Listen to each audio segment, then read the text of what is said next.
money that is sitting in a savings account or a checking account or just it's not actually put to work is dead money. I hate dead money.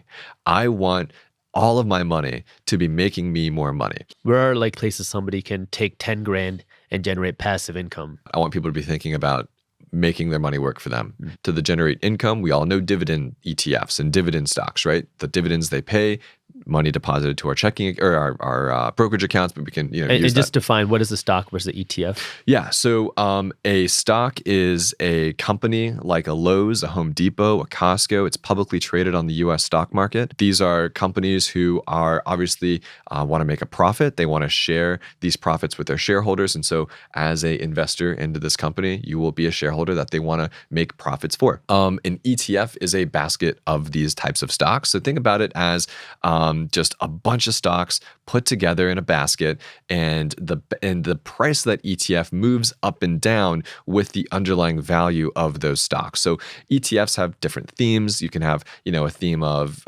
VGT, for example, is the Vanguard Information Technology ETF. It's very popular, and it's all the big technology names we know and love, like Amazon and Google and Salesforce, right?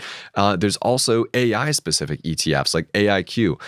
But for me specifically, what I'm looking at are the income-producing ETFs. So I use covered call income-producing ETFs to do that. There's one that I use religiously. It is by the Neos Funds crew over there. It's called SPYI. This ETF, it is absolutely a game changer. It came out, I think it was August of 2022, and I don't think enough people are talking about it. Explain to me, what do you mean by covered call dividend or income producing ETF? I gotcha. So as someone who wants to use $7,000, $10,000, $12,000, this extra money, and you don't have to have $10,000 to start. You can be, anyone you want here. But it's what I use myself, and because I want income. What this ETF does is they say, okay, we are going to aim to track the total performance of the S&P 500. The S&P 500, for those listening right now, are 500 of the largest and most profitable publicly traded companies in the United States. If it is a cool company like a Disney or a Target or a Costco, like any company you can think of, it's probably in the S&P 500, right? And as we know, the S&P 500 has had a historical return over the last 80 or 90 years now of about 8.5%, 9%. When adjusted for inflation. It is the benchmark for investing as an investor. And so what this ETF does is they say our goal is to ensure that the total return, which is not just price appreciation, but also dividends paid to investors, reflects upon the total return that the actual index generated for its investors throughout the same period of time. So what this ETF cares about is income. So what they do is they sell option contracts against their holdings of the S&P 500 because they invest all the money people come in the same weighting. It's all the S&P 500, and they sell option contracts against those holdings to generate premium, and that premium is then paid out to their investors every single month in the form of a distribution, and they average a 12% annual distribution, which means 1% every month. It's very predictable. So let's break that down a little bit more. Sure. That still is, I think, a little complex. So it very much is. Let's explain what an option contract is. Can you explain what that is? Yeah. So an option contract is essentially saying, hey, I've got 100 shares. Actually, I sell options against my Tesla stock, covered call option contracts, which is exactly what this company does. So let me explain it in Tesla stock terms. Sure. And then it should be able to kind of translate a little bit better here. So I bought 100 shares of Tesla stock at about $260 a share late last year. And I said, hey, if anyone wants to buy these 100 shares of Tesla stock from me for $265 a share, so more than I bought them for, I will let you do that. And you have 5 weeks to buy it from me, right? So there's a specific price I will sell them at, and there's a specific day that you have to buy them from me before. So that price is called the strike price, and the day is called the expiration date. So the strike price stays the same throughout the duration of the contract. And once the deadline hits on that expiration date, if your stock price is not above the strike price, you keep all the premium that that person paid you for the right to buy your stock at that price. So here's a very clear numbers example. $260 is what I paid for Tesla stock, right? So that's $26,000 that was out of my pocket.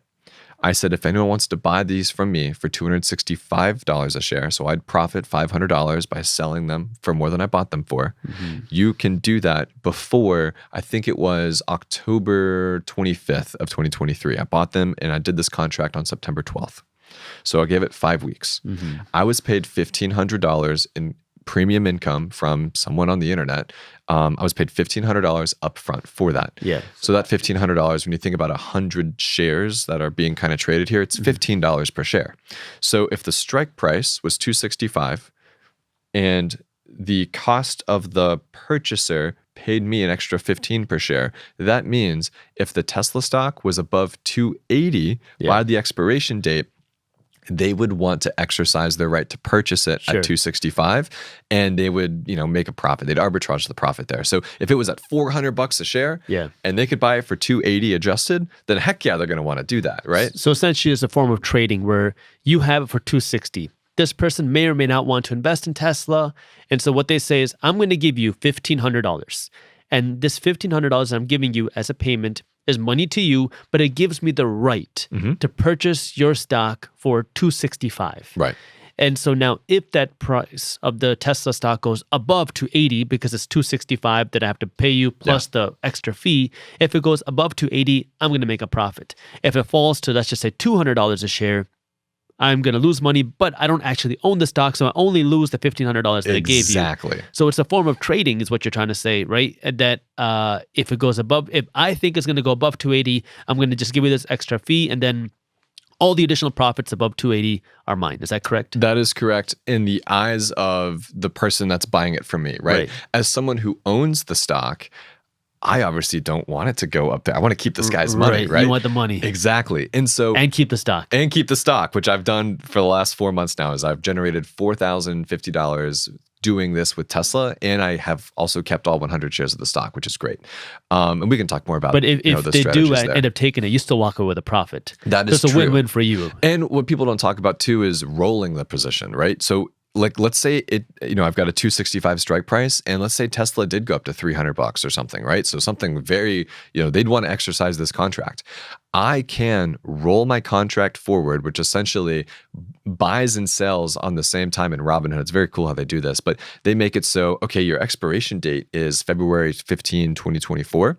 You can roll that forward now to May 15, 2024 and crank up the strike price up to $350. So as long as it's not trading above $350 before that May 15 deadline, then you can still keep the stock. If you enjoyed this short clip from my longer videos, here's another clip that I think you'll love. And while you're at it, if you're interested in learning more about how to start generating passive income, our team put together an amazing guide on how to start generating passive income for free. All you gotta do is click that button right over there. Thank you for watching, and as always, keep hustling.